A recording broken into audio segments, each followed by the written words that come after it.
Pivot table का last topic है external pivot table. अभी तक जो हमने पाइवट लगाई है उस पाइवट उसी लगाई है जिस पाइवट में हमारा डेटा है उसी में हमने अपने पाइवट को लगाई है, मतलब सेम फाइल में हमने विद इन शीट हमने पाइवट लगाया है। लेकिन कभी कभी ऐसी सिचुएशन बनती है कि हम अलग फाइल से पाइवट लगाना चाहते हैं, हम उस फाइल पे नहीं किसी और फाइल पे पाइवट टेबल लगाना चाहते हैं और डेटा किसी और फाइल का होता है। तो जनरली हम डेटा को कॉपी पेस्ट करते हैं, आपको कॉपी पेस्ट करने की जरूरत नहीं है, आप एक्सटर्नल पाइवट टेबल भी लगा सकते हो। कुछ नहीं, उसके लिए आप जब पाइवट टेबल हम सिलेक्ट करते थे तो हमारे पास एक टेबल रेंज आता था जो डिफॉल्ट हमारा डेटा सिलेक्ट कर लेता था।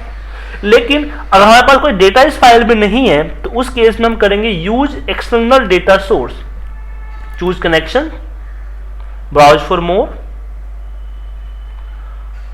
और यहां पे हम अपने हिसाब से डेटा सेलेक्ट कर लेंगे। जो ही डेटा, जैसे मेरे डेस्कटॉप पे एक मेरा डेटा 1 का नाम का फाइल पड़ा हुआ है, इसको सेलेक्ट किया एंड ओपन।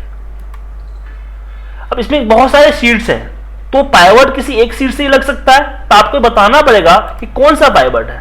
तो मैं बोला शीट 1, फिर ओके, तो आपका पाइवट लग गया।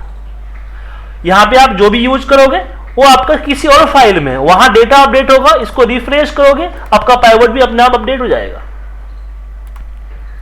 लेकिन मैं बोलता हूं कि मेरी डेटा एक्सेल पे नहीं है, किसी और सॉफ्टवेयर पे, जैसे कि एमएस एक्सेस पे है, तो एमएस एक्सेस का भी पाइवट हम डायरेक्टली कैच कर सकते हैं।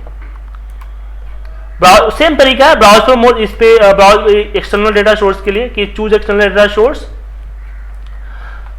ब्राउज फॉर मोर, और इसमें जहां पे आपका जो पड़ा हुआ है डेटाबेस उस डेटाबेस को सेलेक्ट कीजिए, ओपन कीजिए एंड टेबल। इसमें क्या था कि डेटाबेस में एक ही टेबल था, अगर कई सारे टेबल होते तो मुझसे पूछता कि कौन सा टेबल पे करना है एंड ओके कर दीजिए। ये आपका पाइवट टेबल किसी और टेबल से लग गया है। उसी तरीके से आप पाइवट टेबल जो है एसक्यूएल सर्वर से भी लगा सकते हो। जब भी कोई अदर डेटाबेस जो एमएस ऑफिस का पार्ट नहीं है उसके लिए आपको